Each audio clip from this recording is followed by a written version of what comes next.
the senator, while indoctrinated, could not explain his toxicity.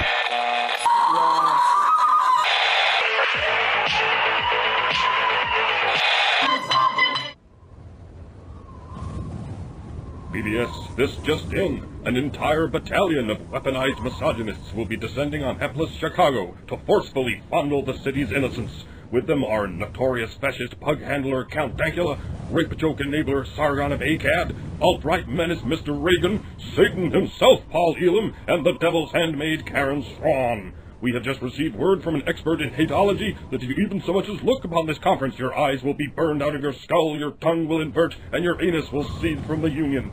We repeat, do not so much as glance at this convention and its related paraphernalia of evil.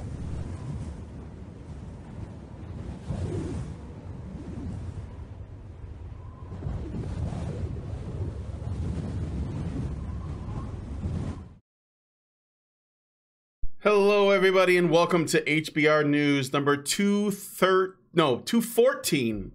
This is number 214. Anita Sarkeesian offers to save Cyberpunk 2077 from its own misogyny, and sexist ads banned in the UK. Hello, everybody, and welcome to Honey Badger Radio. I'm your host, Brian, and I'm joined by, as always, my esteemed co-panelists, Hannah, and the two mics.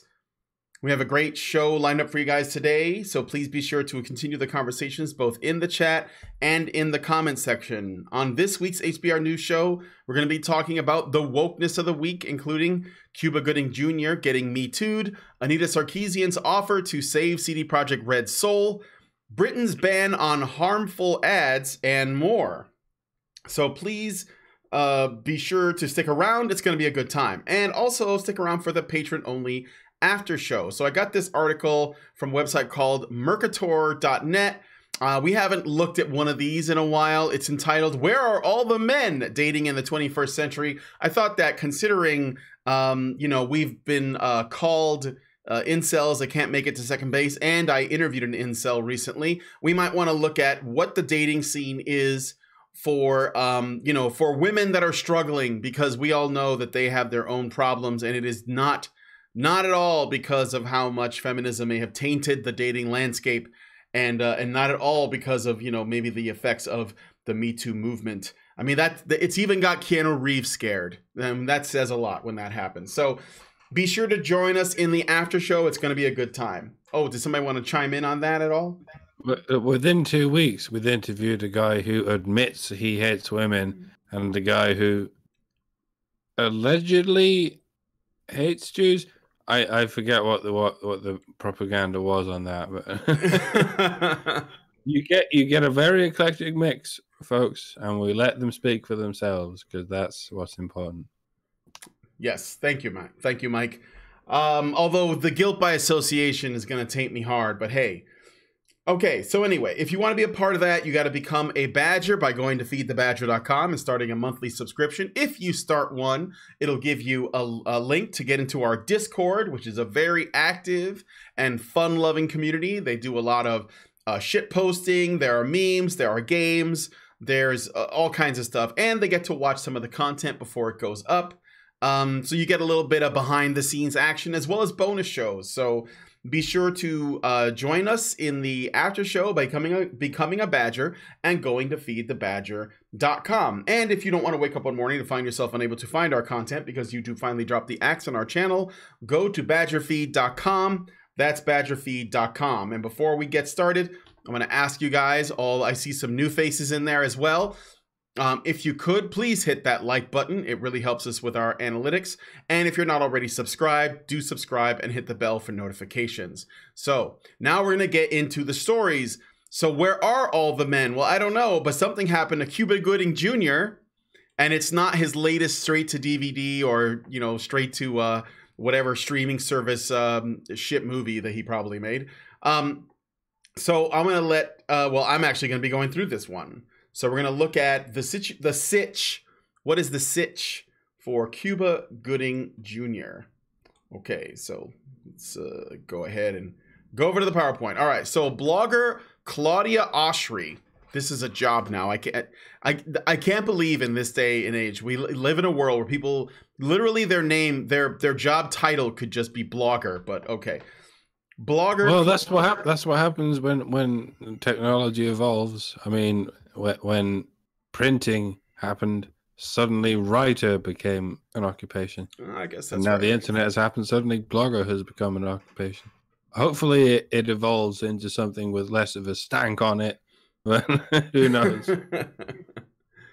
Blogger Claudia Oshry, that's picture on the right. When I first saw her, I thought that was Vanessa Carlton, you know, the woman who sang that song where she plays the piano. Making my way downtown, you know what I'm talking about? Okay, anyway, this is what she says. Quote, all I have to say is #MeToo. I feel so weird about it because at the end of the day, I don't know if I've ever considered myself a victim of sexual assault, because I'm not. I would never compare myself to them. But yes, so I'll never do it. But yes, when I was in high school, I was fucking 16 years old. Cuba Gooding Jr. put his finger up my butt and I went wild. Or I felt wild, she said. Apparently, Oshry rose to fame from her social media account, Girl with No Job. And one can become a famous blogger who tours cities. Now I use it as a shtick in my show on tour, she says. Quote, like, you really want to put a finger up my butt without my consent? Fine, but I'm going to use it for all that it's worth, end quote. Doesn't sound like victimization to me, but Gooding's attorney denied the allegation and said Gooding had never met Oshry. That's Cuba Gooding, that is. This isn't the only accusation Gooding is dealing with. Last week, the actor turned himself in after he was accused of groping a woman at the Magic Hour rooftop bar and lounge on 7th Avenue in Manhattan. Gooding was charged with forcible touching, that's a law, and sexual abuse in the 3rd degree. Okay, that is. He pleaded not guilty to both. From People magazine, quote, a law enforcement official told The Times that investigators found security camera footage that allegedly verified the woman's allegations. Gooding's attorney, Mark J. Heller, said he had viewed surveillance footage of the entire event and, quote, there was not a drop of criminal conduct or inappropriate activity on his part, end quote. Not that it matters because you've been accused, so that's your ass. Like, we thought we'd reach the end when reality started outdoing the Onion. But at this point, reality is outdoing South Park. Because this sounds like an episode of South Park. He put his finger in my butt. And Yeah. Like, this is something...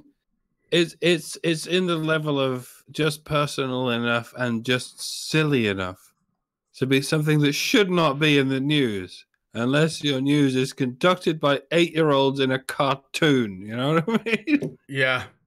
I think it would have been news if he shouted, show me the money while he was doing it. But I guess we will never know if that actually happened or not. You know, once upon a time, there was this thing where you weren't considered a respectable journalist of any kind if you reported something without any verification. Now, you're not considered a respectable reporter. Journalism is kind of dead. I mean, there's some left, but not very much. And you're not considered a respectable reporter unless you smear someone with no verification whatsoever and then defend it by saying, well, prove it didn't happen. And this is the kind of thing that comes out of that. Printing stories about somebody's blog in which she claims that somebody famous did something to her that nobody can prove happened and nobody can prove didn't happen. And therefore she has to be taken seriously because feminism. And, you know, and that's where we are now. And I mean, that's one of the reasons why blogger can be considered a profession, because the professionals are turning shit like that into so-called news stories. That's not news. That some chick said a star touched her. That happens all the time. Chicks say that all the time. You know, and it's very similar to guys saying, you know, oh, this gal flashed her tits at me. Can you believe she flashed her? You know, what, did you get pictures? No. Then it didn't happen. Right? Did she get pictures? Did she have a recording? Does she have anything that shows that she ever met him? No. Then in my book, it didn't happen, you know, and nobody should see it any differently. She doesn't sound traumatized. She's not seeing a shrink because of it. She didn't go to the cops. There was no biological evidence. There was none of that. Why on earth is that a news story? Because journalism is dead, and blogger is a profession, because that's the only place left where you can occasionally find it. And of course, the media is doing their best to differentiate between themselves and bloggers in a way that makes it sound like bloggers are not worth paying attention to. Once in a blue moon, you find one that is. This isn't one of them, but once in a blue moon, you find one that is. The other end of it is this video footage. I found it quite interesting that you have such conflicting narratives between the cops and the attorney. They've both viewed video surveillance footage of the incident. Yeah, you got it right there. Yeah, with the attorney saying, go down to the video, mute the sound because the sound adds nothing to it, and it'll show you exactly what occurred.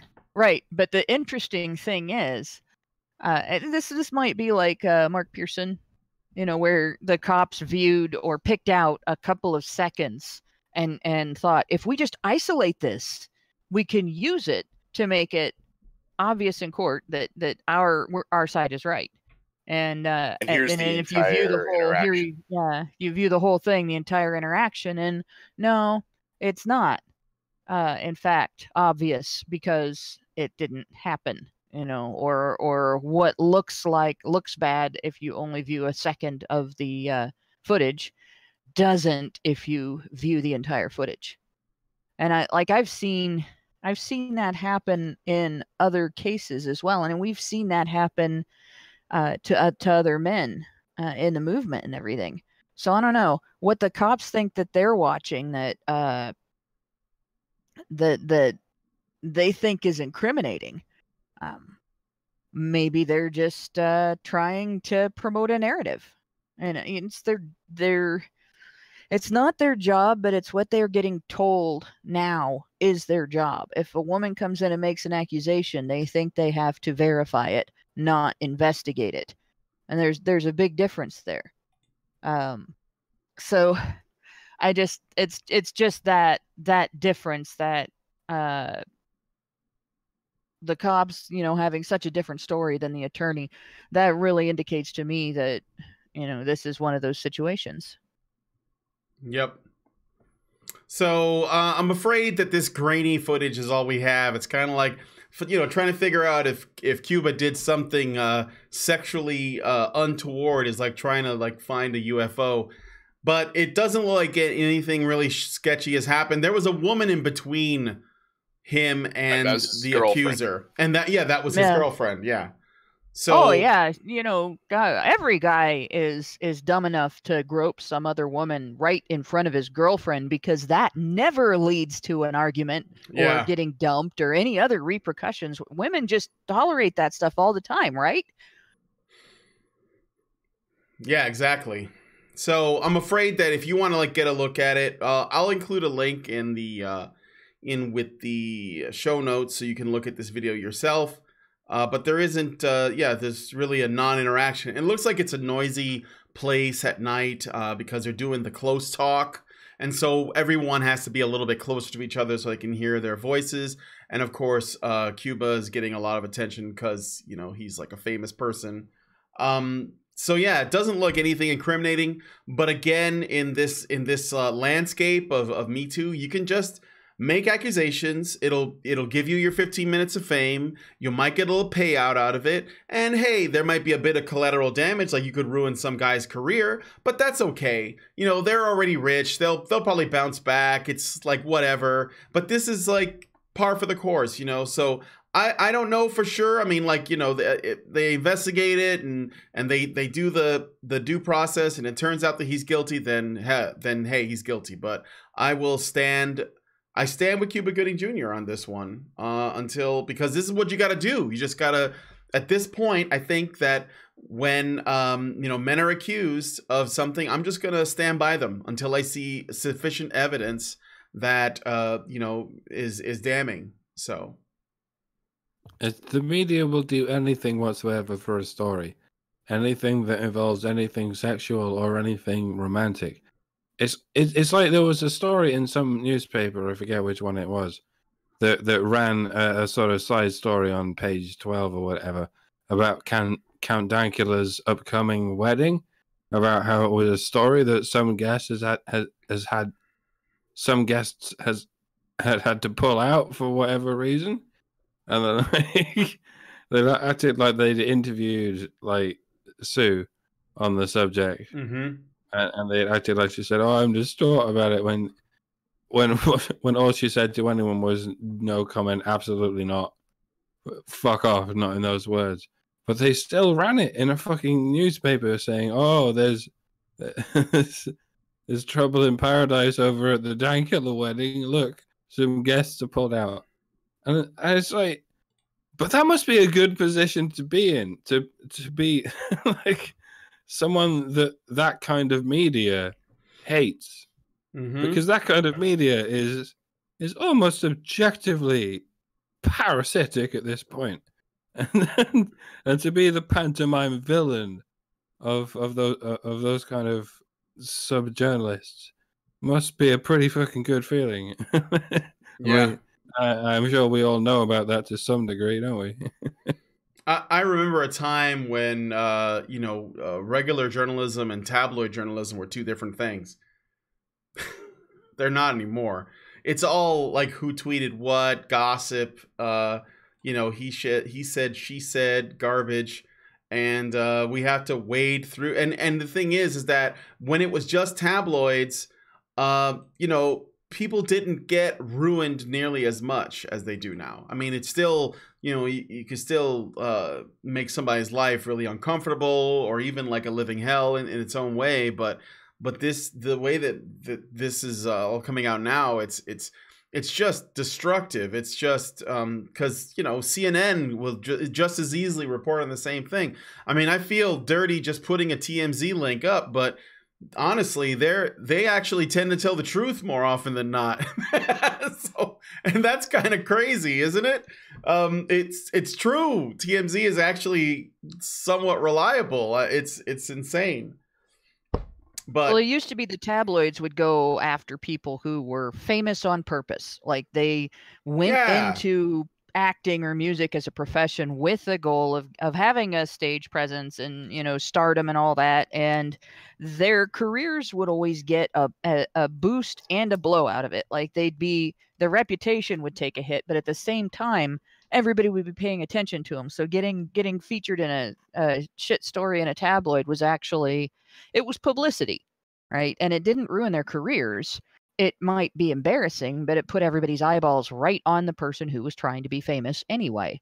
But now they go after people for political disagreement, and it's not just the tabloids, it's the mainstream media. And there's not a line anymore between the New York Times and the Weird Al version of the tabloid, right? The fictional Midnight Star with the Incredible Frog Boy is on the loose again stories in it. Except that instead of the Incredible Frog Boy, it's the incredible guy who happens to be sympathetic to something. One thing is all it takes that they can link to the mythical alt-right, right? And when I say the mythical alt-right, I mean the journalists alt-right. Yeah. The reporters alt-right. Yeah, which doesn't really exist. Their version of the alt-right, which is like half the population of the country, if not the planet. The characterization of everyone they disagree with as racist, sexist, homophobes that want to take the world back to some point in history that never existed, when all minorities were oppressed in every way and didn't just face disadvantages and didn't just have specific types of discrimination, and all women were kept barefoot and pregnant in the kitchen throughout their entire marriage. That's the mythical alt-right of reporter creation, like the patriarchy of feminist imagining. Never happened and it never will. But they make a lot of money. Yeah, they make a lot of money pretending to care about it. It's clear from everything I say that I want to go back to the Bronze Age. Oh, but that was kind of centric too. No, it wasn't. I want to go to the Stone Age. Well, kind of, yeah. Oh, shut up! It's funny that you did mention it, Brian, that how TMZ is probably doing better reporting than most outlets now. And I think that's kind of with their model, because they're paparazzi style, their cameras in your face, video everywhere, secret recordings and stuff like that. And I thought about it. I'm like, well, come to think of it, in this day and age, that's not such a bad thing.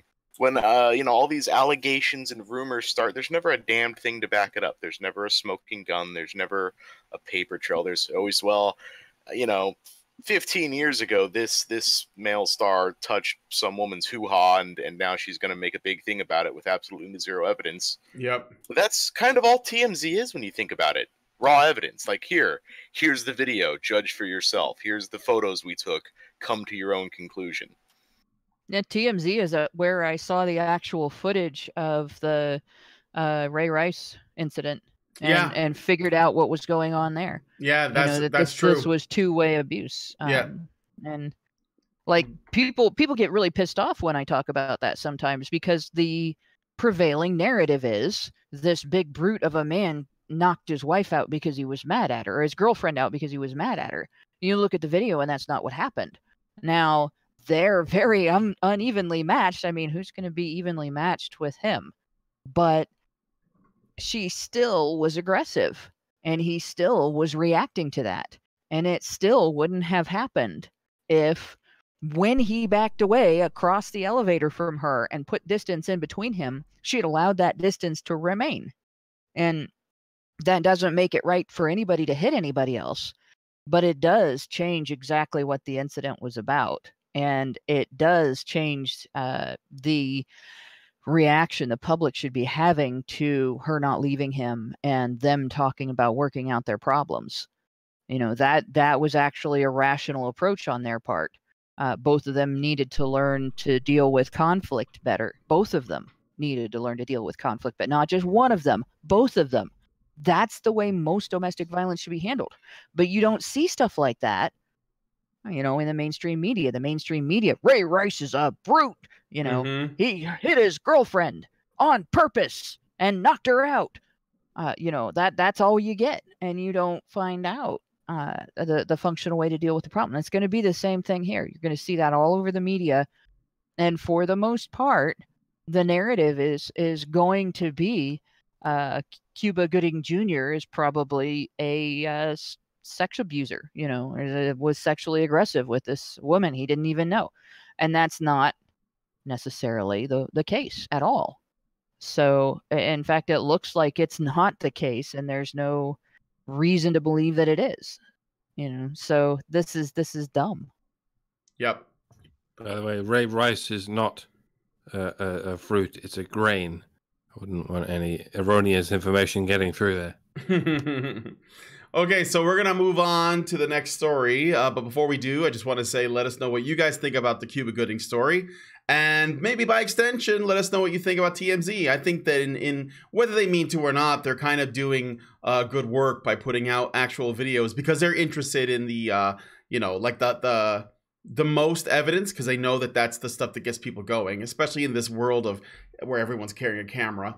And also, I noticed that there's somebody spamming moon speak and emojis. If you guys need to, just kick them. Just activate wrenches. Just wrenches. Guard us from the spam is what I'm saying. Okay, so we're gonna move on to the next story. This one is from Mike J. We're gonna be talking a little bit. Well, the ghost of feminist frequency has returned. And, well, I have some thoughts on this one, so I thought we should talk about it. So before we do, we just got a super chat. Miss Roboto gives us $2 and says, but Hannah, if he is the male, he must be vicious. That's a little bit of isn't that the way the narrative always goes, though? It's the way it goes. I mean, that's spot on. Okay. So, Mike J, tell us about Cyberpunk 2077. I'm not going to tell you about that, though. It's actually something sort of tangentially related, unfortunately. So, little name you guys might remember, professional victim, complainer about all things video game related, person of fading relevance. Our good old friend, Anita Sarkeesian. has recently tried to worm her way into a position at game studio CD Projekt Red. While the Electronics Entertainment Expo, better known as E3, was in full swing, Sarkeesian messaged CDPR with a tweet that was equal parts cover letter and not so veiled threat. Quote, "Hey, at CD Projekt Red, I'm always available for consulting because it sure sounds like you might need it before the whole of the internet drags you for what sounds like some potentially sexist representations, which we all know you've struggled with in the past," grimacing face emoji. This isn't the first attempt that Sarkeesian has tried to insert herself into a consultancy role. She previously attempted the same with the Witcher 3 game and Kingdom Come Deliverance, both of which are games that were made by CD Projekt Red, both of which also did really freaking well without her. So far, there has been no response from CD Projekt Red. Okay. So that's great news. Did you guys also hear, I mean, this wasn't entirely related, but I guess Mike Pondsmith, who was the original writer and designer for the pen and paper game of Cyberpunk 2020, of which our resident anti-rapist Sargon of Akkad is a fan, as well as myself.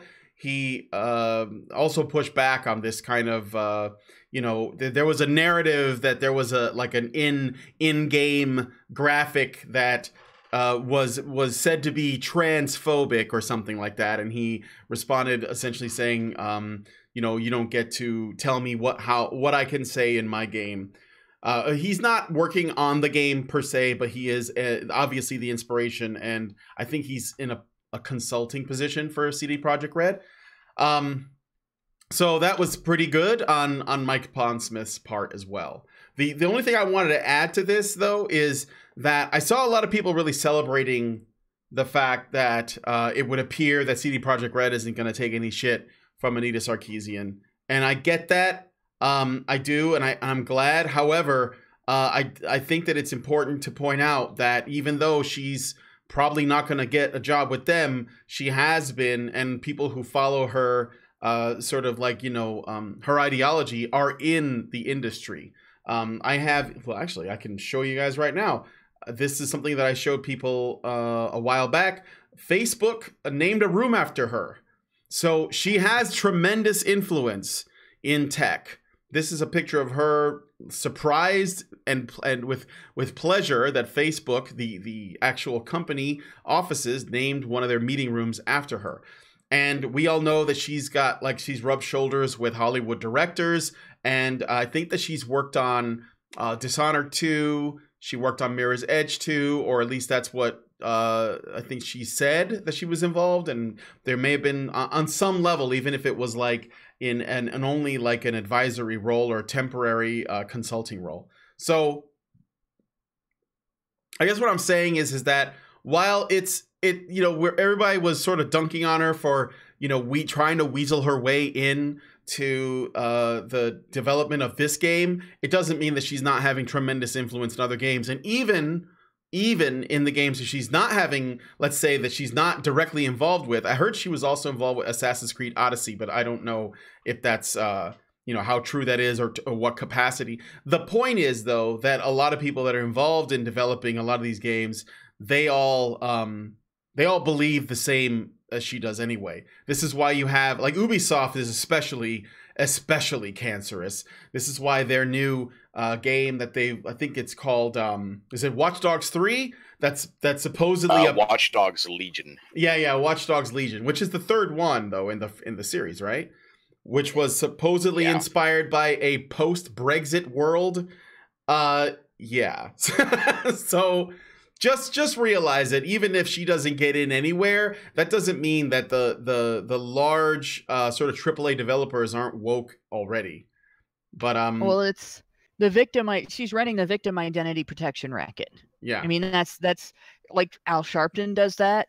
There's been people before him that Jesse Jackson Jesse Jackson sure. is like probably the most well-known victim identity protection racketeer in existence. His whole career was making public statements and then behind the scenes going to companies and politicians and stuff, and basically saying, you better donate to my organization, or we're going to say that you're racist, and then he would get all kinds of money out of it.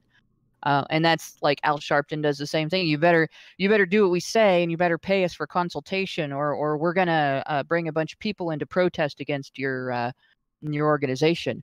And Anita Sarkeesian does it, but she's not as successful at it as they are. Even though she is very successful at it, she's not as successful at it as they are, because she does it like a girl.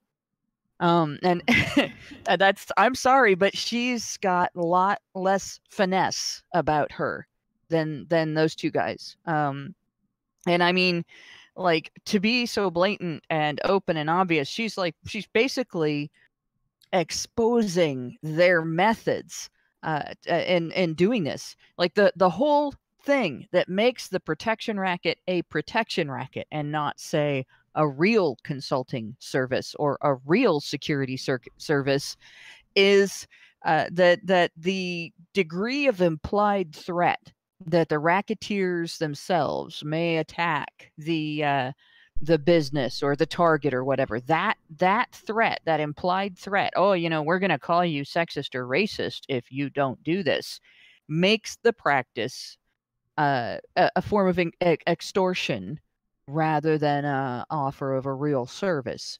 And she's exposing that part of it to the public with this, like, there's an implied threat there. If you don't want the entire internet to drag you, well, it won't be the entire internet. It'll be Anita Sarkeesian's flying monkeys. Okay.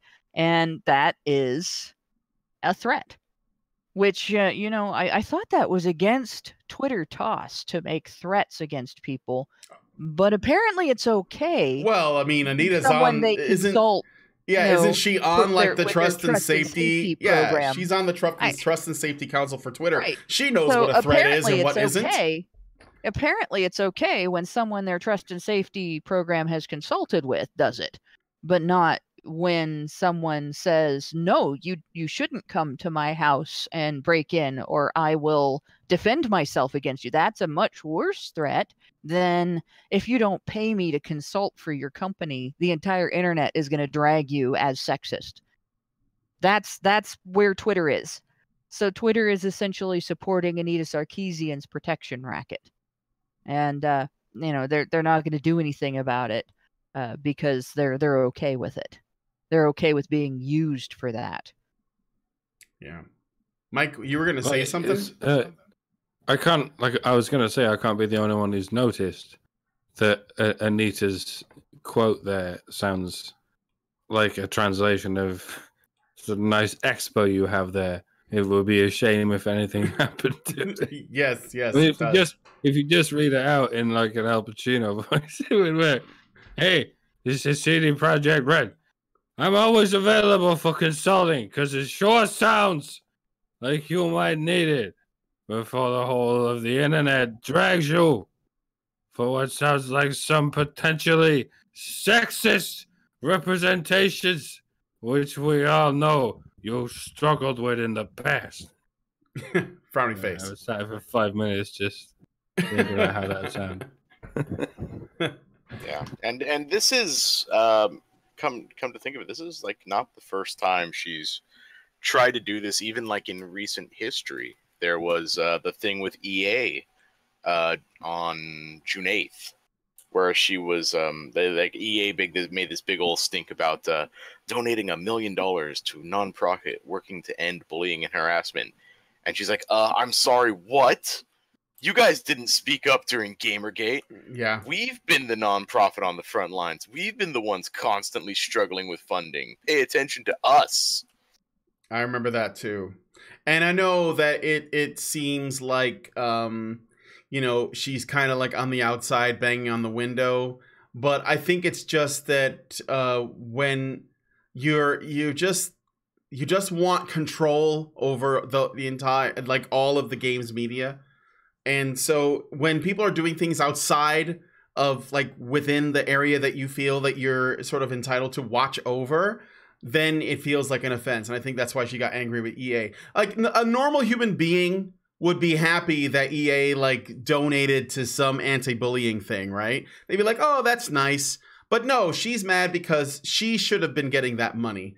That's all that's about. And that doesn't mean that she's necessarily struggling, because I'm sure that she's still collecting a good amount. I have to like look into it though, but she's probably still getting a good amount on in donations monthly, maybe, or whatever she's using, whatever platform with this Patreon, Well, let me check or whatever. It out real quick.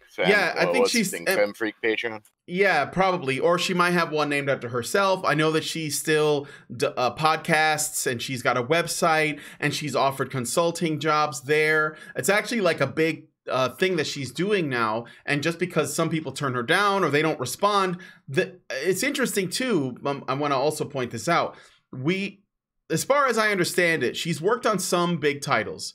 Again, Dishonored 2, Mirror's Edge 2, I believe Assassin's Creed Odyssey, and there was something else. These aren't small games. These aren't indie titles. So it's safe to say that there's probably some job security in that, and this is a growing field for her. I don't want to raid on your parade, but I just checked her Patreon. She's not doing as hot as she once was. She's barely clearing $2,300 a month. 2,300. Well, I mean, that's but that's partly because, again, she's doing it like a girl. She gets egotistical about it. She gets gets personal for her. So if you look at the race racketeers, right, they're not necessarily, it might be a little in competition with each other, but they're not turning around and getting offended that somebody else was the consultant for a particular group or a particular initiative or something like that. But the only thing that they'll criticize is whether or not that individual or group is on the same page with them. Well, so for instance, like you see, Al Sharpton didn't come out when Black Lives Matter came out, and there were people other than Al Sharpton involved in organizing that. He didn't come along and say, why are you paying attention to them? I've been doing this for years. He came out and welcomed them into the fold and immediately got involved and latched onto it because it was going to be successful. Sarkeesian does not have the balls to do that, for obvious reasons. And she's, again, it's that like a girl thing. She's got to be the face. She's got to be the ego. She's got to be the one to be getting all the attention. She's got to have all the kudos for it. And I can guarantee you, if somebody does a lot of work for her and she benefits a lot from somebody's initiatives and activities, she's not going to hold them up above herself and say, I couldn't have done it without, and name this person. They deserve all the credit, because she's also in it for the credit. She's also in it to look good. She's also in it to be somebody special. She's also in it for the sympathy. And that's going to ruin her. In the long run, that's going to ruin her. In the long run, everybody's going to see it's all about me in everything she does. And they're going to say, this is a scam. Yeah. Well, don't forget. And this is a really ironic thing for an Armenian to do, by the way. Like, to the world, telling people about how right-wing Christians are the problem, especially the white ones. Whereas those are the things that got you genocided. Don't forget to literally no words, literally zero words for how wrong. There's one word, wrong. Yeah, that's a word. Don't forget also, most of her money probably isn't coming from the Feminist Frequency Patreon page, because she still has a podcast. It gets a decent amount of views, but more than that, she makes public appearances. I did a video on my channel when she went to Gen Con and she spoke there, and like Lori Penny, she doesn't do that shit for free. She gets paid, and pretty well, and she's connected with people in a lot of that are involved at the let's say the higher, more elite levels of this entire nerd subculture. Like, she knows, like I said, she's hung out with Joss Whedon. She's this guy that was one of the organizers for Gen Con got her a spot to talk there, and she didn't do it for nothing. So it's not just the money she makes on Patreon. If anything, she probably makes a lot more doing all these speaking gigs and stuff.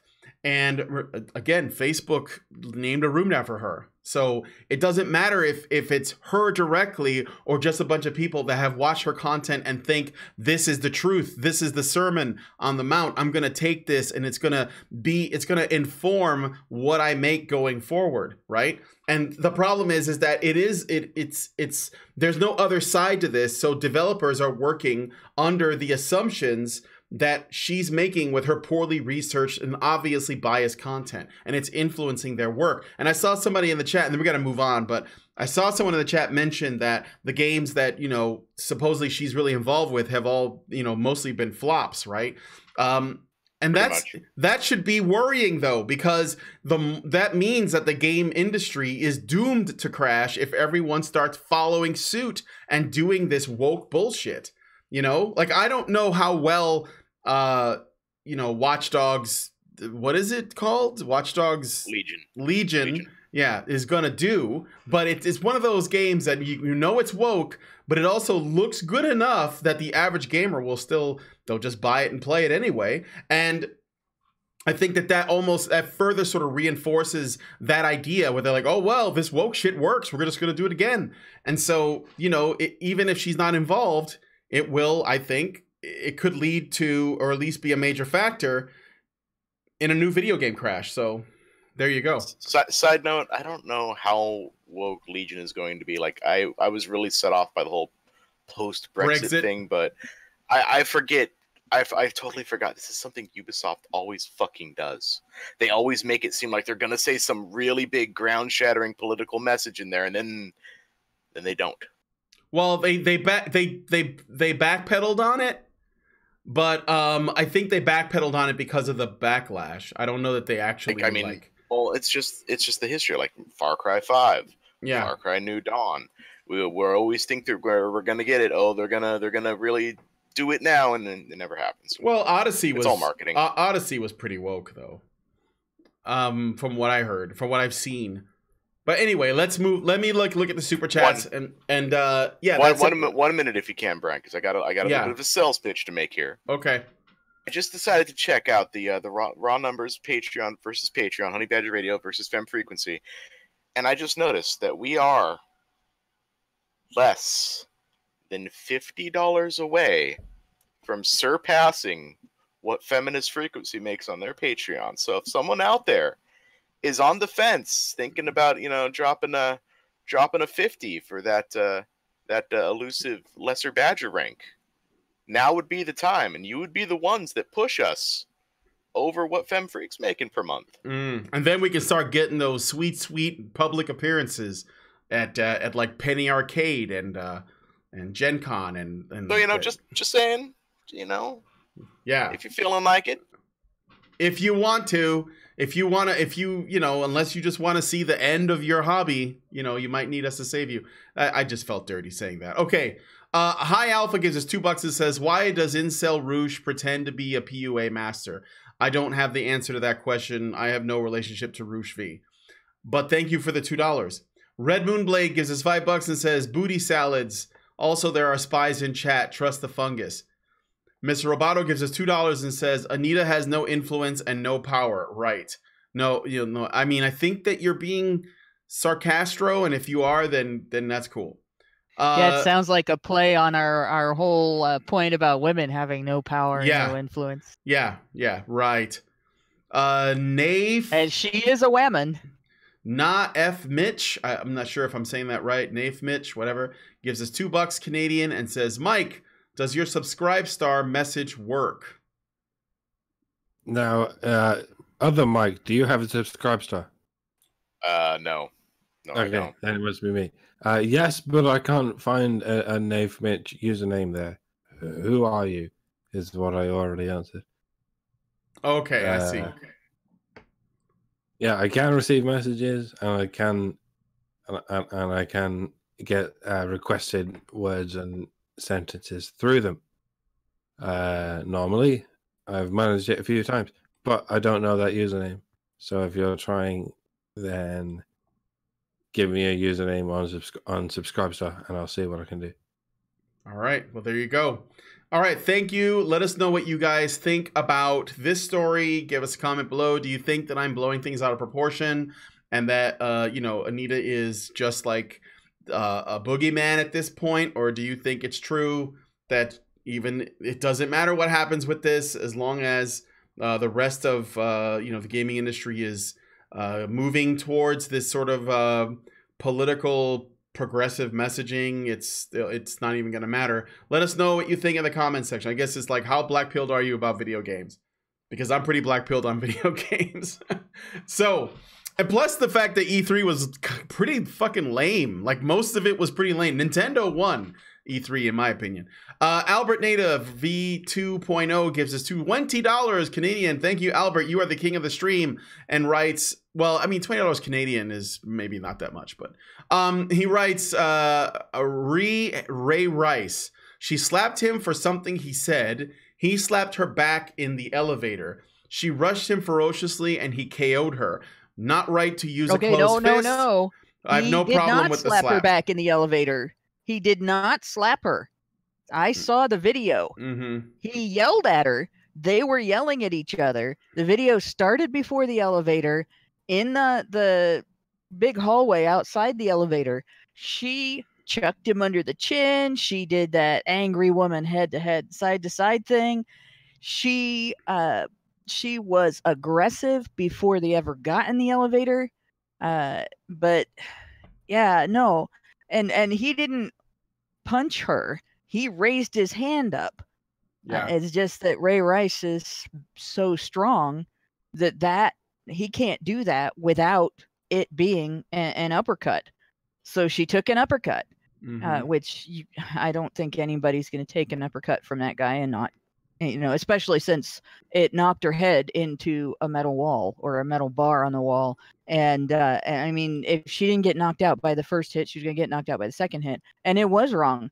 The whole thing was wrong on both sides. And, I've said this before. Yeah, but they're both drunk or something, right? It was like a drunken they were both drinking, but I don't think they were drunk because, they weren't staggering drunk. If they were, they were tipsy. She was after that.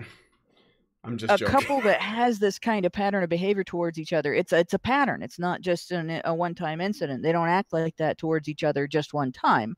And it was absolutely right for them to talk about both of them talk about going into counseling to learn to handle conflict in their relationship without being violent toward each other. Like, that's the way domestic violence that is two-way should be handled. Both people should go into counseling together to learn to handle their conflicts with each other without putting themselves in that situation.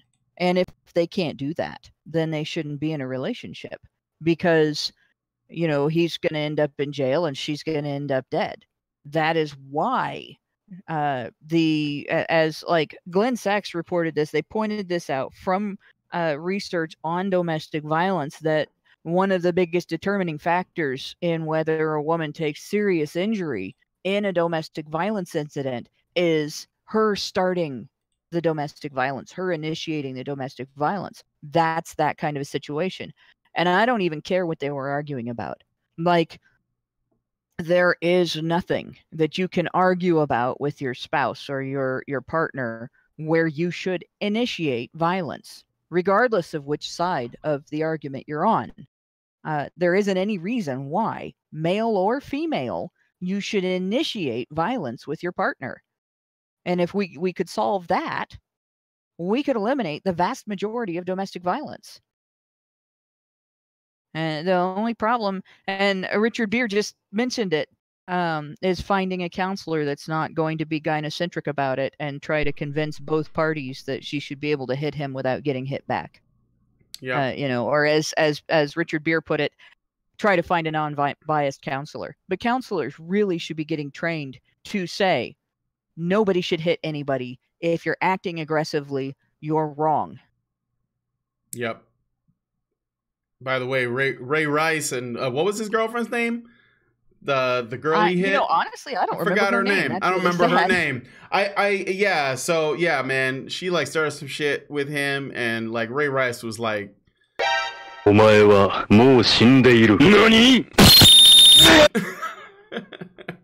Okay, so I got some super chats.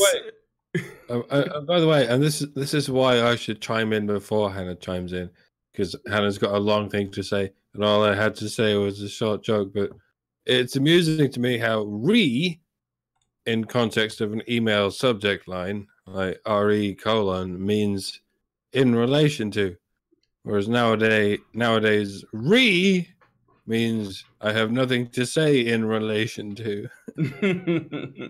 You just add another "e." You see, isn't language fascinating? True that. We're still getting spammed by I don't know, is that ISIS? ISIS, I think, is spamming us. And they're putting like white power symbols and shit in the chat and hamburgers. Anyway, okay, so we're gonna move on, but I got a couple more super chats that just came through. Thanks, guys, for your generous donations. Okay, so Albert Nada V 2.0 gives us another $5 Canadian and says, by the way, I'm boycotting Wonder Woman 1984 parts 1 and 2 are now up. Shill. So I guess you can check that out on his channel after the stream. That Reeve guy gives us 100 kronas. I'm not sure how much that is in American, but I'm just gonna say you're the winner of the stream so far. The Western gaming industry is dead unless the Western devs find their spine again and cut out all the NPC influencing and start actually making good games again. Yeah, I think that's a big problem. Also, but the Japanese industry isn't doing much better. So, okay, because they're all subject to whammon complaining. Is that a thing? Whammon-plaining? Whammon-plaining. We'll say that. Okay. Whammon-splaining? Whammon-plaining. Or whammon-plaining. Yeah, complaining. It's not explaining, it's complaining. Well, we could call it witching. Yeah, we could do that. No, this is just one of those. This is just one of those terms they put in the dictionaries that the alt-right and the gamers use. I thought it was cunt-plaining. Oh, cunt-plaining is good. Yeah. Cunt-plaining. Or just harping. Okay, so we're going to move on to the next story. This one's got some funny images that Lindsay put in when she set up the PowerPoint. So you guys will have a few laughs as we talk about this really sad state of affairs in the UK. Yeah, so Mike J, if you could. Yes, turning our attention to almighty blighty. In an ever-increasing effort to censor, ban, and sanitize quite literally everything, Britain's Advertising Standards Authority has issued a ban on, quote, harmful gender stereotypes, end quote, in advertisements. The chief executive for the ASA, Guy Parker, explained the problem in a statement. Quote, real quick before we continue, I think that since we're reading a story about Britain, I think the word is advertisement. I think that's how they say it over there. Advertisement. So I guess this is the Advertising Standards Authority. Is that right? I don't know. Yes, and they do have a license for that statement of problematization. Don't worry. Okay, Mike J, I'm sorry. Go ahead. Put simply, this is the quote. Put simply, we have found that some portrayals in ads can, over time, play a part in limiting people's potential. It's in the interests of women and men, our economy and society, that advertisers steer clear of these outdated portrayals, and we're pleased with how the industry has begun to respond. But what do these harmful portrayals look like? The ASA's new guidelines list some scenarios that are likely to be problematic. Would anyone like to stake a guess before we go on? Yeah. Let's stop portraying women as domestic goddesses who know everything about how house works, and stop pedestalizing men as these gods who have no fucking clue how families work. Shit. Oh. So, an ad that depicts a man with his feet up and family members creating mess around a home while a woman is solely responsible for cleaning up said mess. That's terrible. Just horrible. Bestial. Best. An ad that depicts a man or a woman failing to achieve a task specifically because of their gender, e.g., a man's inability to change nappies, diapers across the pond, or a woman's inability to park a car. Now, we know, though, the adverts exist about that involve stereotypes of women. but they're generally black and white and printed on paper in the 50s. You know what I mean? Right. Yeah. Whereas the opposite, the gender switch kind of propaganda, I mean, adverts, I mean, whatever the fuck, still go on to this day, don't they?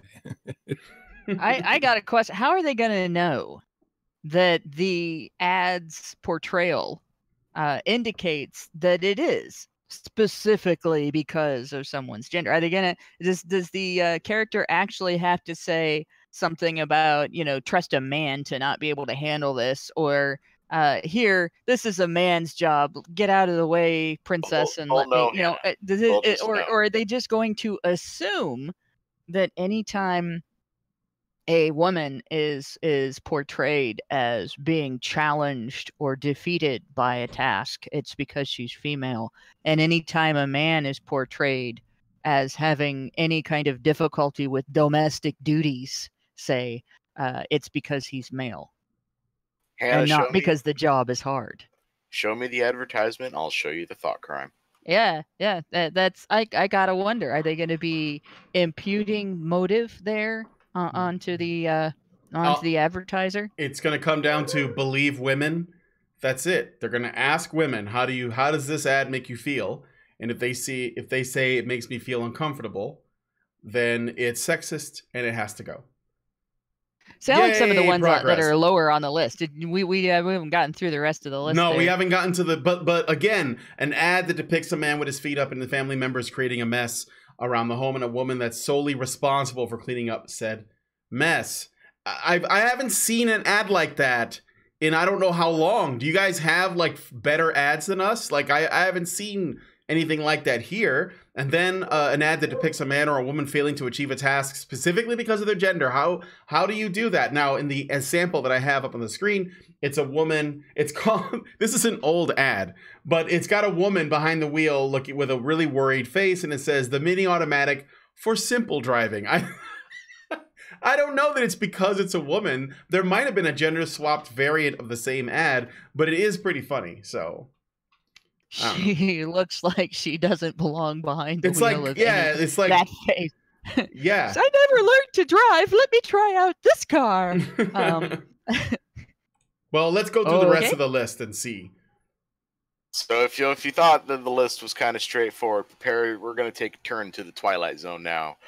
Let me try to get through all this in one breath. Mm-hmm. Where an ad features a person with a physique that does not match an ideal stereotypically associated with their gender, the ad should not imply that their physique is a significant reason for them not being successful, for example, in their romantic or social lives. I love this one. It's like a fat woman like licking her mouth, and it says, if I start to look sexy, book a taxi. Don't make bad decisions because you have had one too many. Don't drive out. It's basically like a don't drive under the influence thing, but I love it. If I start to look sexy, book a taxi. That's there are products out there that are designed and indeed marketed to improve your physique, right? So the ad should not imply that their physique is a significant reason for them not being successul. I mean, it's interesting that you point that out. Zero options if you're producing a product that is meant to improve your physique, and there's a lot of fucking products designed to do that because people are interested in improving their physique, right? Yeah, they're gonna. There's a product. I don't know if it's sold in the UK, but it's sold in the United States. It's called Just for Men, and it is for eliminating gray hair from your hair on your head or from your beard or your mustache, and it's done gradually so that people aren't like, oh, you dyed your hair. Only women do that. Because men are not supposed to. Like, they have a catch-22. Women are allowed to admit publicly, loudly, brag even about, I had plastic surgery, I had my hair dyed, I just got a perm, I just had my nails done. In fact, we get shamed by other women for not being into that. The fact that I'm allergic to makeup is for some women not an excuse. Oh, well, have you tried this brand? Have you tried that brand? You know what? I don't have a death wish. After the last time my face turned bright red and swelled up and I tried to stop breathing, I stopped playing around with those things. But I get shamed by other women occasionally for having a lifestyle that doesn't include a whole lot of hair products and makeup and everything. Yeah. You know, like women like the ones in Honey Badger Radio, like Anna Cherry's a rare bird. She can acknowledge that she enjoys that stuff. She likes the way it makes her look. And she enjoys experimenting with it and trying new looks and being beautiful without getting upset that I don't do any of that stuff. And I like the way I look anyway. It doesn't bother her. She doesn't feel offended. Yeah. She doesn't feel threatened. You know, she and I can talk stuff like that and not have at each other's throats or anything. Sure. But ironically, art involves someone in front of the camera and someone behind the camera. And you, Hannah, are very good behind the camera, and Anna's very good in front of it. So why wouldn't you get along? You know? Yeah, we get along great. But I've had run-ins with other gals who have the same enjoyment she has of the same things she enjoys that are offended that I can enjoy not being that same type of artist. And that I'm not going to feel upset or oppressed, you know, because some other gal is prettier than I am, you know, or some other gal has better artistry with those things than I am. A guy is not allowed to say, yeah, I just went and got, I just went and got my hair dyed. Guys are not allowed to run around and tell everybody they have a perm and that's why they have those curly locks. You know, they're not. If they do that, it's like, oh well, you're so vain, you're so self-centered. Well, you're trying to improve your looks artificially. What are you, some kind of incel? Yeah. What do you mean you had Botox? How selfish! Wasn't Tim Allen's character in a movie like shamed for Botox? And because he's self-centered, right? You can't spend your money on that. You should spend your money on your family. Your family needs your money. You shouldn't spend your time on that. You should spend time with your family. Your family needs your time, you know, and that's a big difference. And they advertise those products in the US with get that promotion. Don't look like an old man, you know, look like a young, energetic man. Sorry, you guys are probably listening to my jaw pop out of control, and I know it's amplified every time I open my mouth. But yeah, this difference, like women are allowed to say, it gives me confidence to look pretty. Men are not allowed to say, it gives me confidence to look handsome. But they're still inundated with all the same messages, you know. The same ones. Kat Tibbs went off on a rant one day on the Greg Gutfeld show that has like he'll have his 3 regulars and 2 guests. The 5, you know, not the 5. There's 2 shows. He has one in the daytime and one at night. And the night one, like he has his 3 regulars and 2 guests. And then the day one, I guess he has 5 I never watched the day one. I think he has 5 regulars on that one. But in any case, she went off for like a minute on all of the messages women get about their beauty. Men get those same messages. They're just not allowed to publicly admit that they're bothered by them or that they feel in any way compelled to obey them or that they compare their physique to other men's physique or that their success in life is partly determined by their appearance and that they play into that. They're not allowed because they're considered bad people if they do. They're considered bad people if they're hot and they know it. If they, flex, if they show off their ability to attract women, if they do anything at all that shows ego. So like this idea that these ads are going to be banned for targeting women. I wonder if products like Just for Men are going to even be able to advertise in the UK. And if they are they going to have more freedom to advertise their products their way than, say, any of the plethora of women's hair dyes that are advertised and compete with each other? Like Just for Men is the only one that is for men. I don't see, well, sometimes there's generics from different store brands and stuff. But I don't see any other company targeting men with that kind of stuff. So they're either buying that or they're buying women's hair dyes.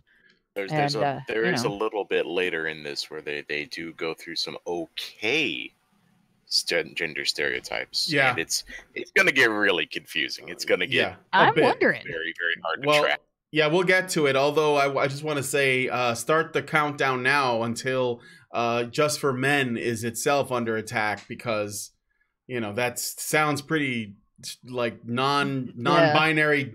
It's exclusive. So yeah, that doesn't sound right at all. They're gonna have to rename it. Okay, fuck it. It's for everyone. They're bros, Sharon. They're all bros.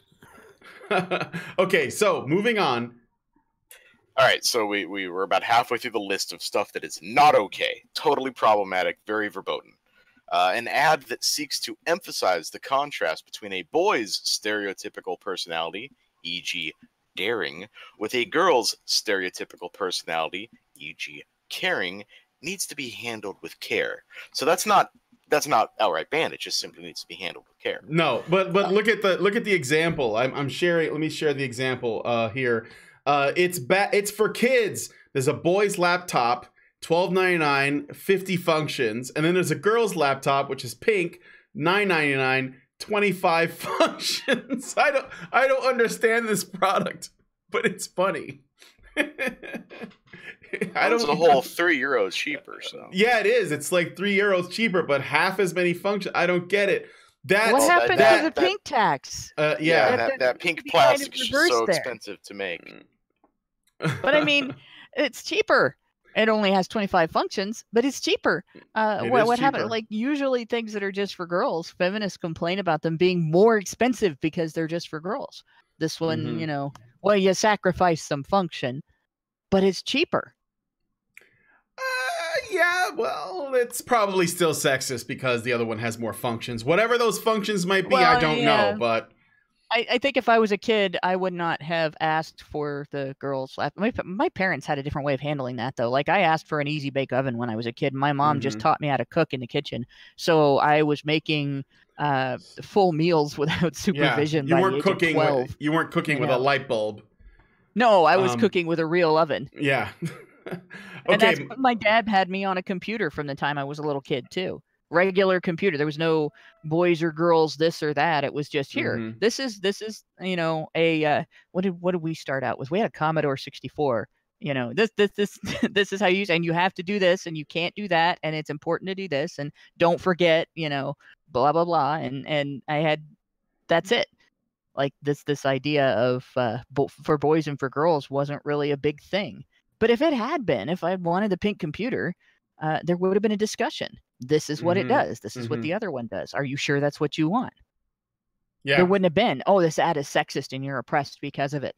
Yeah, products shouldn't, they shouldn't dictate gender anyway. I think that's another misnomer. But there's an idea out there that girls and boys are not inherently different.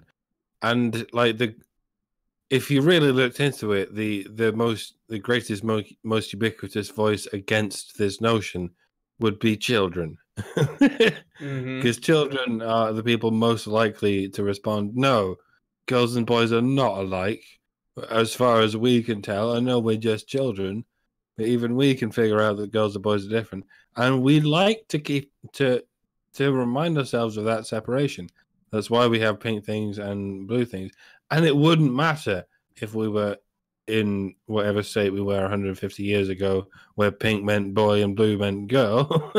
all that matters is that we have a distinction, because girls and boys like to feel different, even at prepubescent stages of life. I guess it's some way of preparing us for what comes next. I don't know. But yeah, you can always expect girls and boys to expect slightly different looking presents. Because I don't even know why. Maybe something to do with we know male children are slightly more interested in mechanical objects, and female children are slightly more interested in humanoid looking objects, and maybe that would explain why it would make more sense to land on pink toys for girls, because pink looks like babies and girls like simulation babies, whereas boys are more inclined to like machine-based sort of interesting sort of physics-based toys, which more often come in a chrome-like Yeah. tone, which could be called blue. Well, how they play with the toys can be different too. My dad tells the story of, they were educators when I was a kid. I mean, they were retired now, but they went through all of the learning. The educators get taught that boys and girls should be presented with opportunities to be gender atypical. And they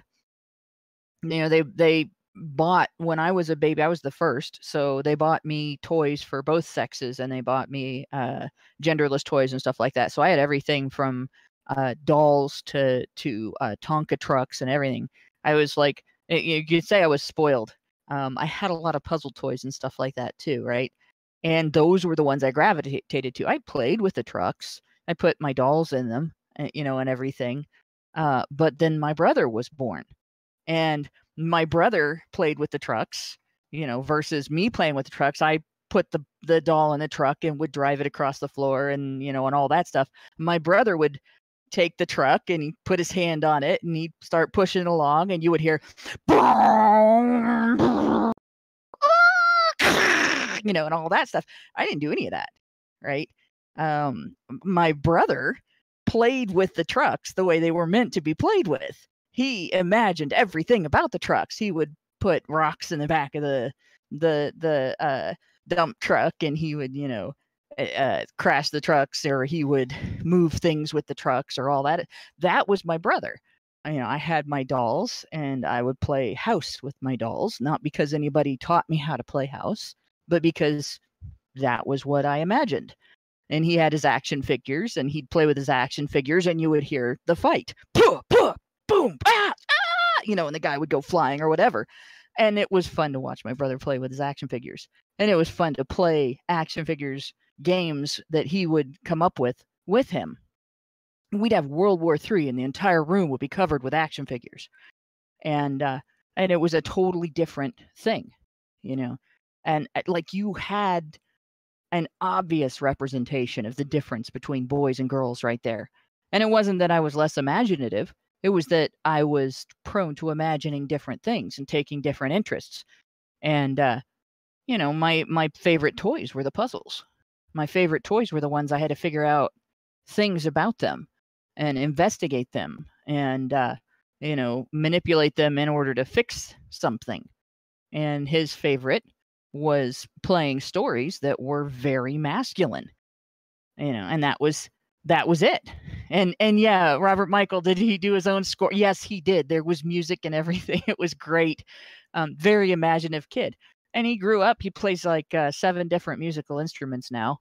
And they're not all like 7 different stringed instruments or 7 different, he plays things like the harmonica, the drums, the saxophone, the guitar, the piano. He just, like, whatever he picks up, if he decides he wants to learn how to play it, he will learn how to play it. It's a natural thing for him. Everybody didn't think it was. I was the only one that had any faith in that, because he was tone deaf when we were little kids. But he figured it out, and that was, but that was the difference. And he would get determined to do something like that, and he would do it. And I had to be encouraged a lot of times not to give up on stuff if it was hard like that. Aside from, flipping around on the monkey bars like an actual monkey. So, I mean, we had our differences, and it was definitely, a lot of it was along gender lines. Mm-hmm. Absolutely. Okay, Mike J. You move on to the next. I think we got one more. We got 2 more. Two more. Okay. So, again, problematic ad things is what the topic du jour is. An ad aimed at new mums, which suggests that looking attractive or keeping a home pristine is a priority over other factors such as their emotional well-being. That's Why one couldn't- hell of an ad you got there. Yeah, why couldn't well, this was the one that she was able to find. Why couldn't keeping a pristine home actually be a factor to emotional well-being? You ever heard the phrase clean your room? I think that maintaining like you know, the home, keeping it maintained actually is good for you mentally. But of course the feminists, they don't like the idea of that because they're lazy and they prefer to, like, you know, sit around and cat shit, I guess. I know that cleaning your house is difficult, but I personally take a lot of joy from doing, you know, my part because I like seeing, I don't need my place to be super spotless, but I like seeing it, like, you know, kind of organized and clean and stuff. And then when I like sit on the couch, I feel, I get something out of it. It's like a meditative experience cleaning up. I don't know if that makes sense to you guys, but that's what I do. And if I have to do house cleaning, I put on some music or I put on a YouTube video and I just do it. And while I do it, I just sort of like, it's not something I'm thinking about. It's like meditative, you know, and when I'm done, I feel good about what I've accomplished, and the house looks better and it doesn't smell like shit. And, you know, like it's a clean place. So I don't, For sure. I don't see how those things are mutually exclusive. Cleaning is actually a stress reducer for me. Yeah. I will do it because I am upset. Even if it doesn't need done. And in fact, we'll actually go so far as to use stainless steel polish on the kitchen sink to make it shiny, because I just feel better if the sink is shiny. And it's not like I don't feel like my house is clean. This makes me feel better about some other thing that I can't control. You know, when the tornado ate our backyard and took off the roof of our neighbor's building, I went to work and cleaned a kitchen in that was already clean in a client's condo, and you know, and shined a sink, not because that task was assigned or I had to do it, but because after I got done, all of the stress over, you know, having come home from work and learned that my neighbor's roof got ripped off, you know, and losing our greenhouse and having the fence removed by the, like it was gone. It wasn't just knocked down. It was like flattened. It wasn't going to get fixed. It was destroyed. You know, that I put something in order. That's like an OCD thing. So yeah, the ads like that, they're not going to be very good. But what I notice about this is they mention ads aimed at new moms, stereotyping them, you know, that looking attractive or keeping a pristine home is a priority over their emotional well-being.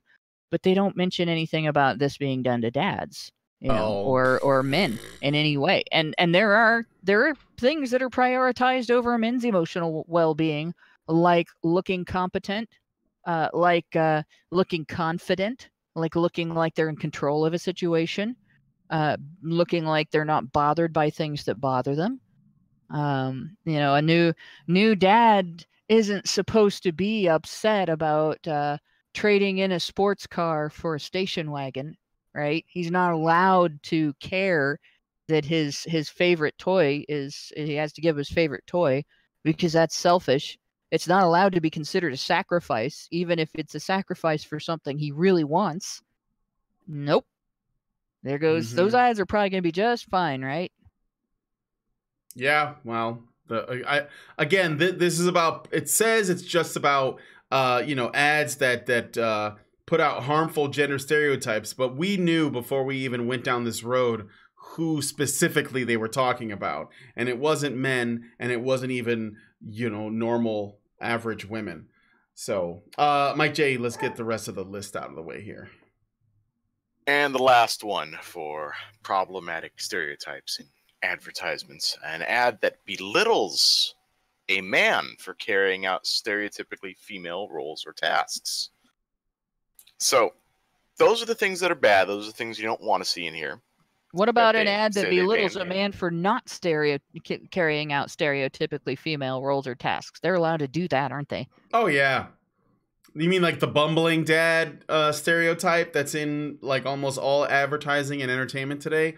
Those are... Or the dad that never contributes to the housework because he's a jerk. Or the dad who's just absent. The ad that belittles a man for being really, really good at carrying out stereotypically female roles or tasks. the man that swoops in and just teaches the woman how it is about how to run a household. Mm. Oh This wait, is there's how that you do the Mr. laundry. Clean guy, right? The Mr. Clean guy who might be a white supremacist icon already. He's not Mr. Clean. He's Mr. Mean. No, they're gonna be just fine with ads that shame men for not coming home from a day on their feet at a factory and doing the vacuuming after their wife has worked all day at the office in her chair in the air conditioning. That's sexist air conditioning, right? Mhm.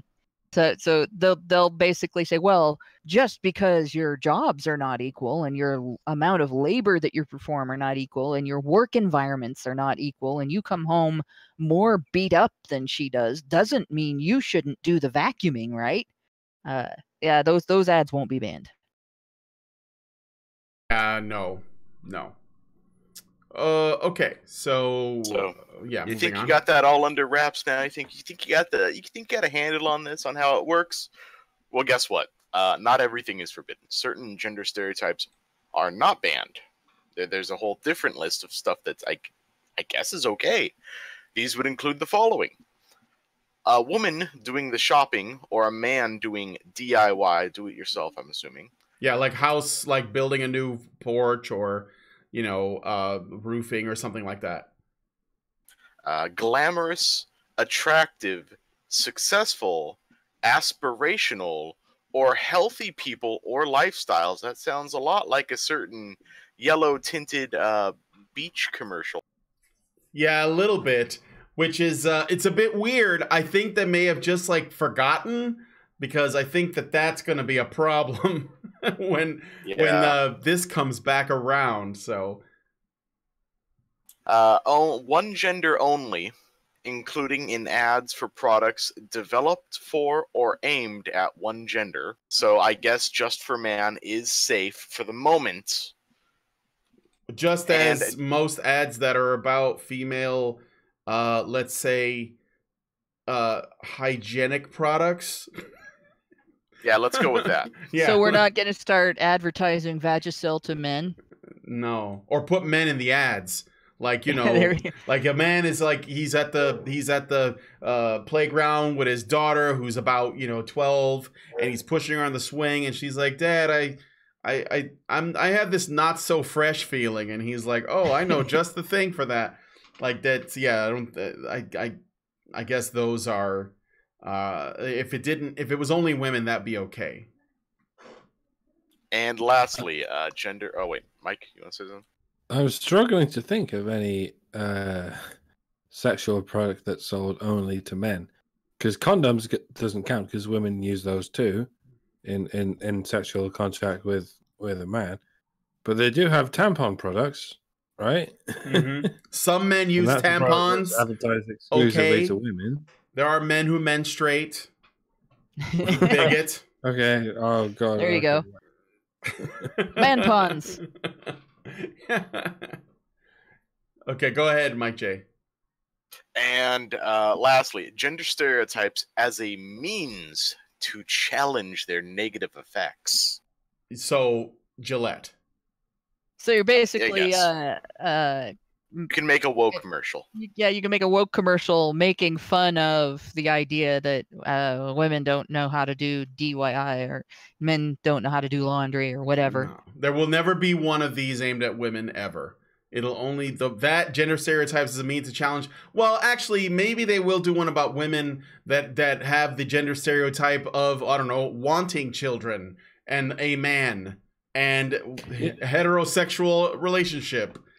Tradcon women might get targeted, but having to have 15 different colors of lipstick. Yes. There's a chocolate bar in Britain called a Yorkie, and it's one of the only chocolate bars that's marketed mainly to men.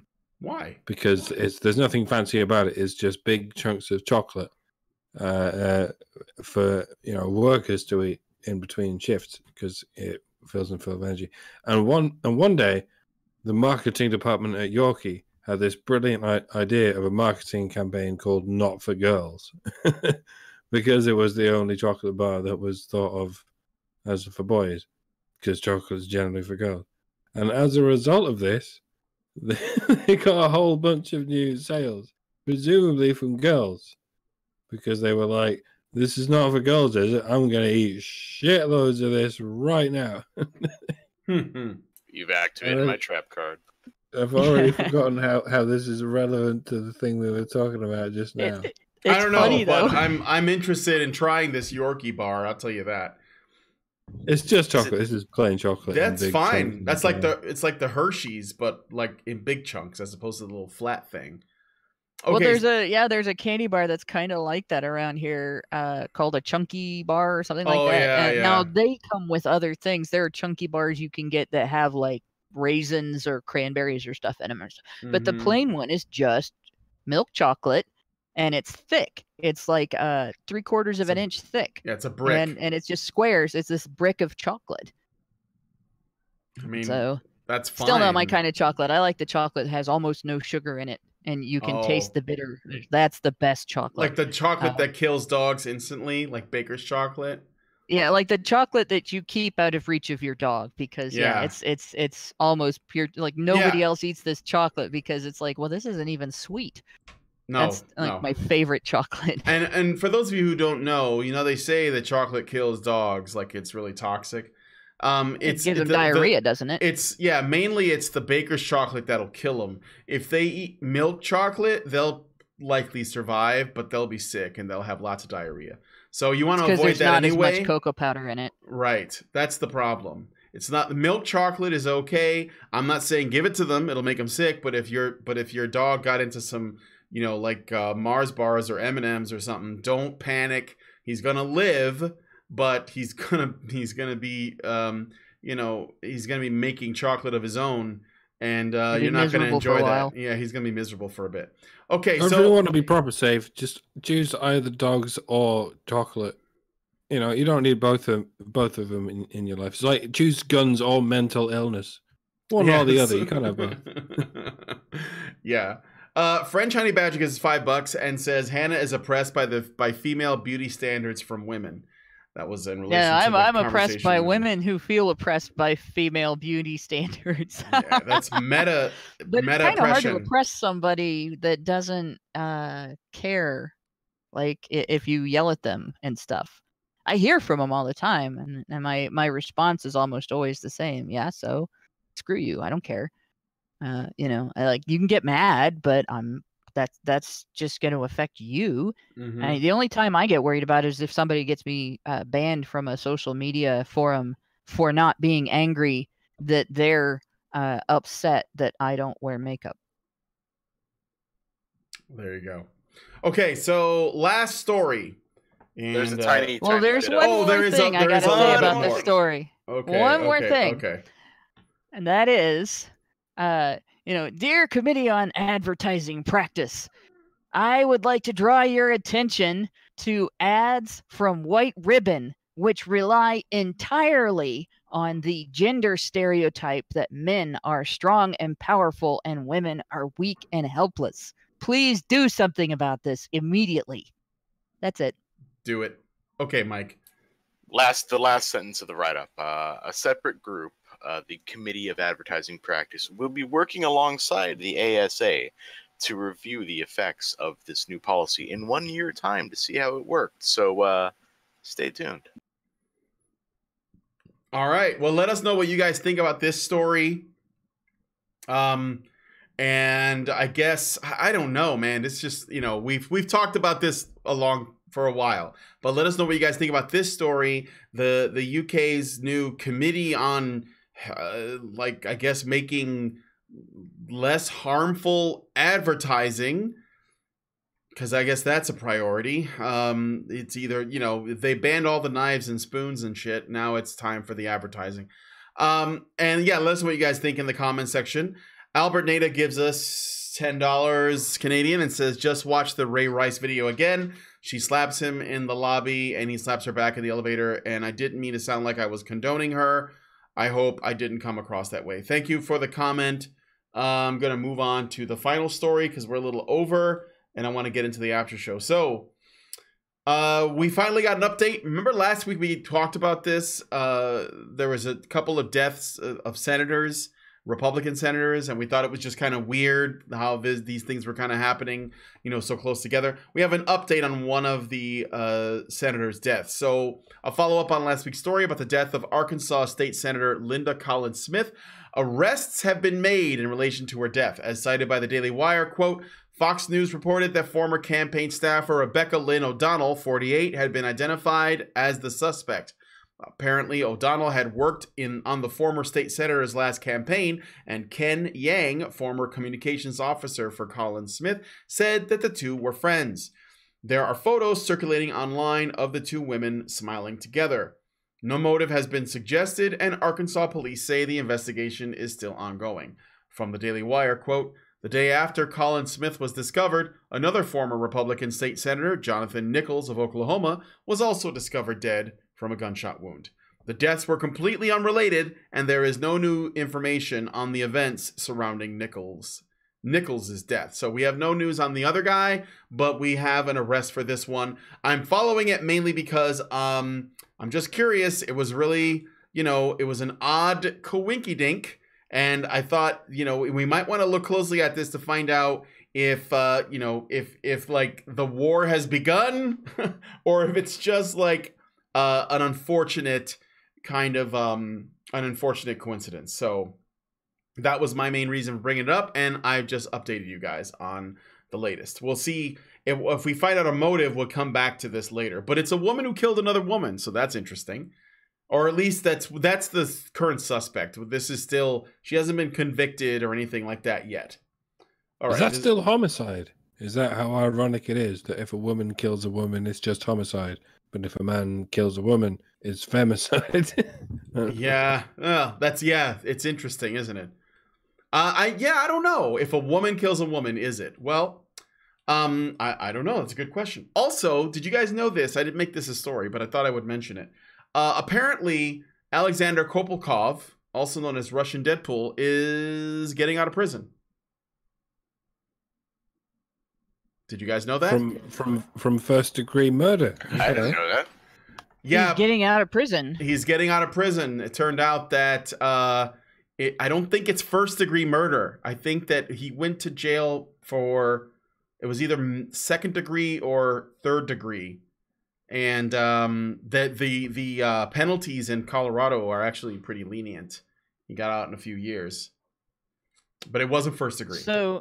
So he was convicted. He served time. He was convicted, but I think that I guess they bought into the whole I was in a drug-induced state and didn't know what I was doing, but he did admit to murdering that girl. But yeah, he's supposed to be getting out of jail. His girlfriend, yes. Yeah. All we know is he's a girlfriend killer. I'd be really worried if I was his other girlfriend. Yeah, I don't know what's going on with that, but you know, just letting you know he's getting out. I don't know if he's going to be appearing on YouTube again. I don't know anything else, but he's going to be getting out pretty soon. So he will be walking the streets again. Okay, my girlfriend's saying, or my wife is saying, we don't know his sentence. But yeah, I know that I know that he's getting out. We don't know. He may not be getting out. Really. Okay, Maxine, Alberta gives us $5 Canadian and says, I blame Maxine Waters for these Republicans for being murdered. If Dems can blame Trump for hate crimes, then why can't they be blamed for this? Well, we just don't know for sure. So that's why. But like I said, this is just something I heard. I can't necessarily confirm it, but I've heard that he's supposed to be getting out of jail. We'll look into it and get back to you with more info when we know more. But this was coming from, I think it was the Twitter account that was owned by the Skeptic Feminist, because they're still on Twitter, I guess.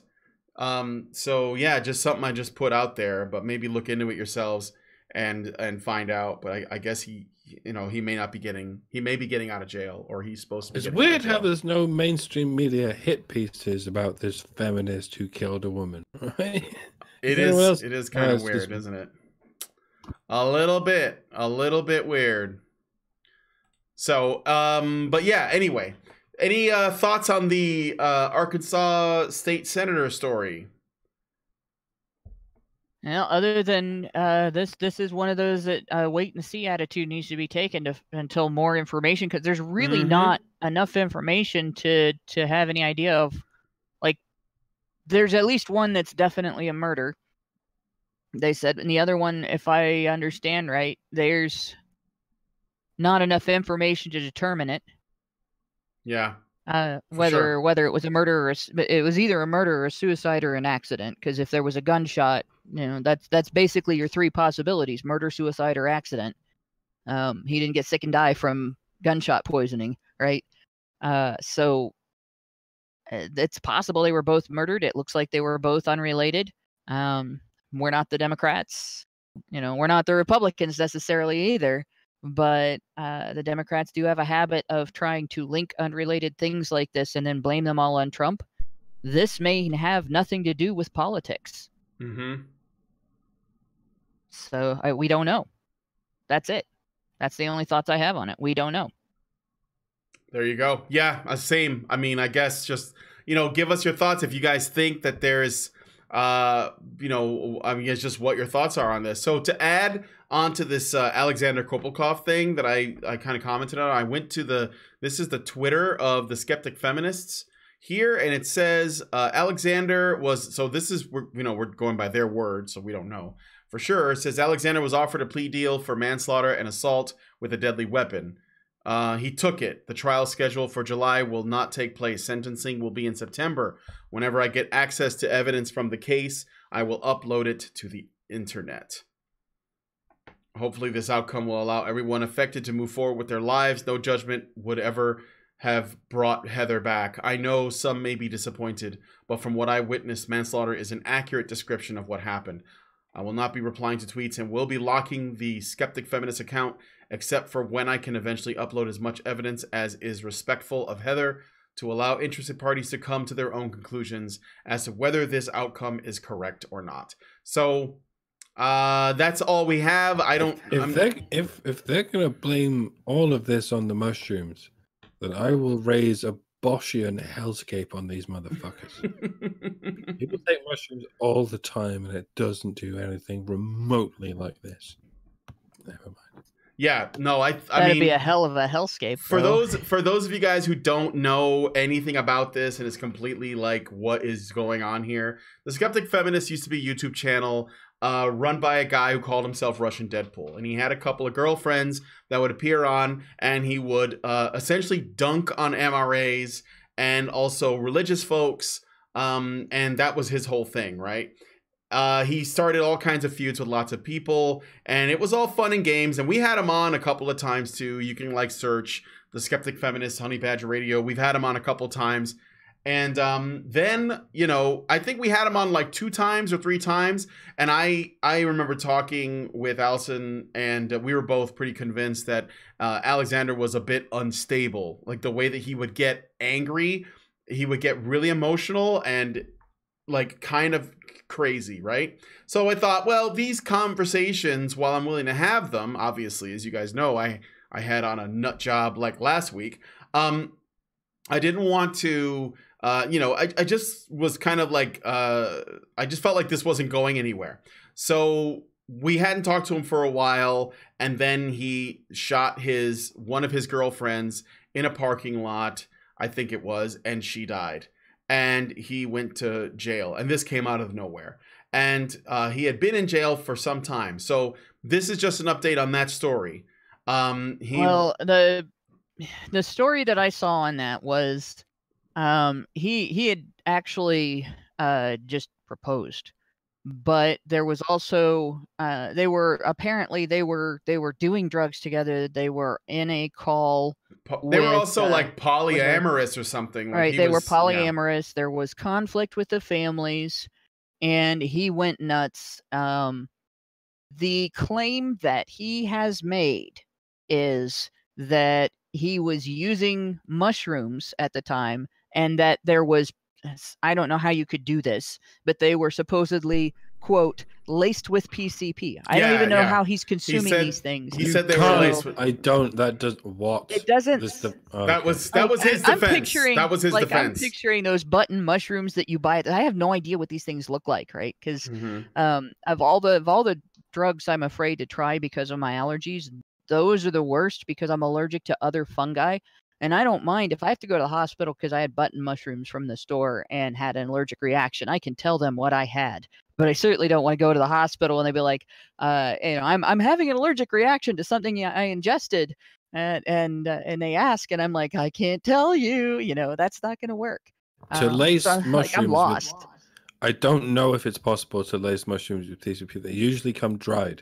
If you want to imagine eating them, imagine button mushrooms dried to where there's no water left, so which by the way reduces them to a tenth of the weight because they're like 90% water, like most organisms. Yeah, but that would be like shiitake mushrooms are served if you put them in a soup. Is you dry them? They're dried. You get them dried, and then you put them in a soup, and they absorb the liquid, the broth. Like, it is possible to coat certain dehydrated leaves with DMT, but to coat mushrooms with PCP would be a process more expensive than the price of the mushrooms or the PCP. So you basically wouldn't do it because you could just consume them together anyway.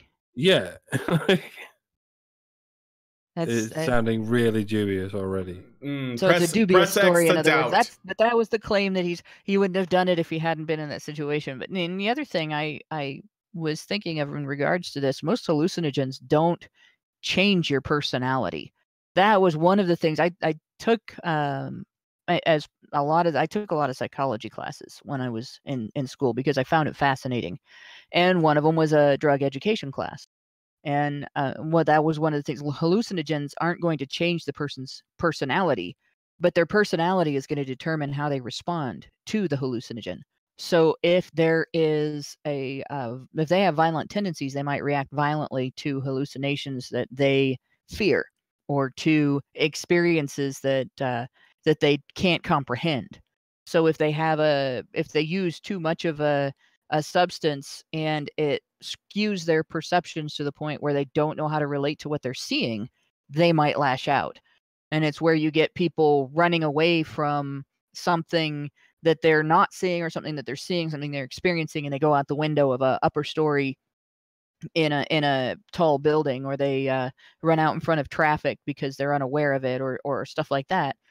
I don't know how drugs like that could make a person do something like what he did if it wasn't already in his nature. Yeah, and regardless of the drug, and especially if you've taken it consensually, the idea that you shot someone in the head while you were drunk, doesn't matter how drunk you were, you get the punishment for shooting someone in the head, because people get that drunk all the time and they don't shoot someone in the head. Swap that for any drug, especially any ordinary recreational drug, and the fact that you were on it does not excuse you shooting someone in the head, because it's not normal. It's not normal for someone sober. It's not normal for someone on any amount of recreational drugs, because recreational drugs are not there. Well, maybe crack, I suppose. But of course, if that's the situation, you're responsible for having used that drug in the first place. I mean, if you know that you're using a drug that typically makes people do things like that, then you should be responsible for having ingested in the first place. Like, why did you take something that you knew was going to do that to you? Yeah. Well, again, I'm just pressing X to doubt on the whole thing, but we'll see how it goes. It's a weird situation. I apologize if I put out any misinformation. I was kind of like just going off of memory, and it wasn't exactly right. But it looks like there will be a sentencing in September, and I guess he will, plea for manslaughter, which could. I know that from what I can tell, it doesn't get you, like, the manslaughter charge will get him out of jail a lot earlier. So we'll see how it goes. And the worst thing they could have said was the MRAs made me do it. The second worst thing they could have said was the drugs made me do it. Because these are my fucking bugbears when it comes to politics. Yeah. So either way, they've pissed me off here. When you do bad things, it isn't something else that made you do it. That's usually bold. it's just you, and then like the substances, they just kind of lower your inhibitions, perhaps, but it's not. The substances aren't Satan; they're not telling you what to do.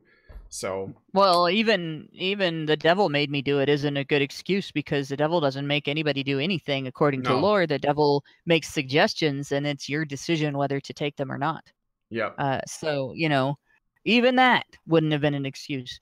My biggest response to this is, I hope that crime is the worst thing he ever does in his life, and from here on, from that moment on, everything else that he does in his life is not that bad and not violent, and he at some point becomes either at least a contained individual or a productive individual again.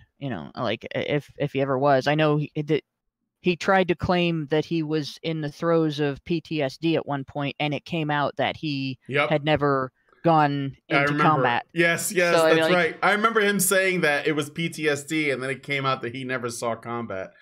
Yeah, so I'm hoping he gets his shit straightened out, and I'm hoping he never hurts anybody again. And that's it. That's like my entire investment in this story at this point is, I hope that guy doesn't do anything like that again. That's probably the best note to end it on right there. It's just, I hope this is the end of it for him. Yeah, hope so too. Okay, so we're going to go ahead and go into the after show, guys. Thanks for coming on. We're going to be looking at this article, Where Are All the Men? Dating in the 21st Century. We'll find out. Maybe the men you guys are dating are currently in jail, like putting together a plea deal for manslaughter. So if you guys want to be a part of that, you have to become a Badger by going to feedthebadger.com and setting up a monthly subscription. We will be, if you set that up, it'll get you into the Discord. You'll be able to watch the after show, or you can even jump into the after show and like talk with us. So consider doing that at www.feedthebadger.com. Link is scrolling at the bottom all the time. And just go there to do that. And also be sure to check out the ICMI at icmi.info. It's coming up. And we're gonna have a lot of great guests. Sargon's gonna be there, Dankula's gonna be there, Janice Fiamengo is gonna be there, Paul Elam is gonna be there, we're gonna be there, and the list goes on and on. So be sure to go to icmi.info to learn more. And that's gonna be it for us on this week's HBR News Show. Hit that like button, be sure to subscribe, hit the bell for notifications, and leave us a comment. We'll talk to you guys in the next one. Have a good one, everybody.